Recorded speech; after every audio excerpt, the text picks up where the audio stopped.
want to thank you for joining us again on our daily dose. And as we always begin, I'll give you a brief health update as to how my condition was today at least.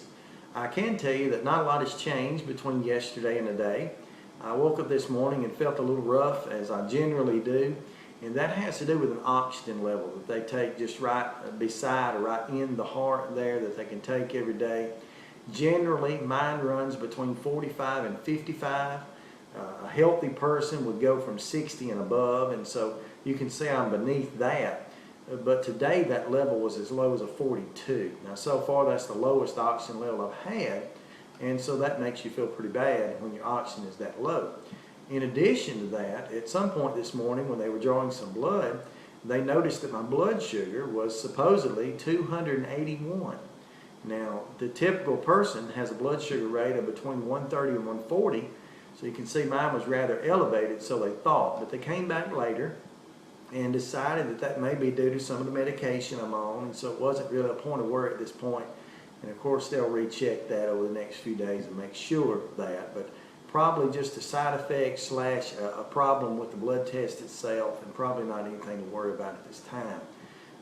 I have told you in the last few days, however, that one of the main reasons I'm in the hospital now is because they're trying to move me from a status 1B, which is the second tier on the heart transplant list, to a status 1A. As a matter of fact, yesterday they applied for that to get me an exemption so I can move on into the 1A status, which is going to probably and more than likely shorten my wait for an organ or a heart by a good bit. And we were told this morning, the doctors came in and did tell me that I was moved to a status 1A. I was approved for that. And so in so many ways, that's excellent news. That's an answer to prayers, and many of you have contacted me through the day as I've let that information out and said, well, that's what I've been praying for. And so God's prayers are being answered. On the downside, for me personally, in the moment, and that's just in the moment, I've already mentioned that if I made it to status 1A, I would be a permanent resident of the hospital until transplant. So that's the reality I face today. But I'm ready to face it. My family, I'm so blessed by them and who they are and how they support me, and I love them, and so far so good. We're able to make it on that, and so we're just going the best that we can. But what I really want to get to today is not anything to do with that. It has to do with our spiritual lives. It has to do with the questions that we have to answer in life, and I want to ask you one right now. It's a simple one, and really I know the answer, but here it is. Do you worry? Do you know the Bible tells us in Philippians 4 and verse 6, the Apostle Paul writing there says, be careful for nothing, but in everything by prayer and supplication, with thanksgiving, let your requests be made known unto God. Friends, the Bible there literally tells us, be careful for nothing. That is, do not worry. Now, the literal word in the original Greek language there, translated care in the King James, or careful, is a word that literally meant to not have anxious worry. Anxious worry is a little bit different. Sometimes we worry in the moment. Sometimes we worry when we're in the midst of a situation, maybe for a brief few moments, and it takes us time to focus. Anxious worry is going a step farther. Anxious worry is to say that I'm worried, I'm going to continue to worry, I don't know a way out of this worry.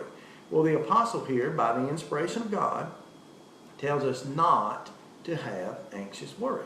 Be careful for nothing. Now, the great thing about the Word of God is this, that even though we're told that, we're commanded that really, the Bible does not go without giving us a solution or a remedy for our worry.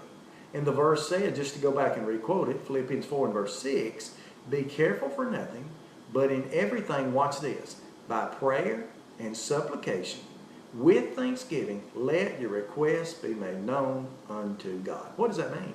What that means is that when I begin to worry, and when worry becomes anxious worry, something that gnaws on me, grates on me, I can go to God in prayer.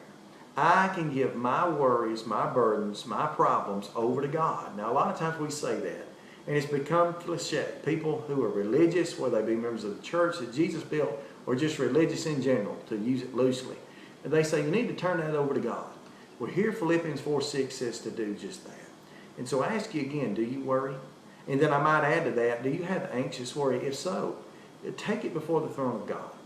Give God the praise and the glory that He deserves, and allow Him to lift that burden, that worry, from your shoulders. This has been your daily dose, and I hope that you've been encouraged.